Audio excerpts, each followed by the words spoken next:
Do you understand the difference between embracing the embodied experience of your reality versus bypassing and dissociating from what is unfamiliar, unknown, uncomfortable to you, using substances, addictions, coping mechanisms in order to be able to tolerate your daily life, in order to get through a day?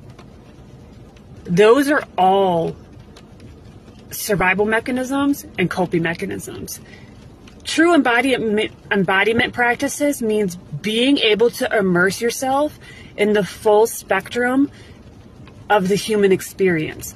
All range of emotions, good, bad, chaotic, whatever the fuck.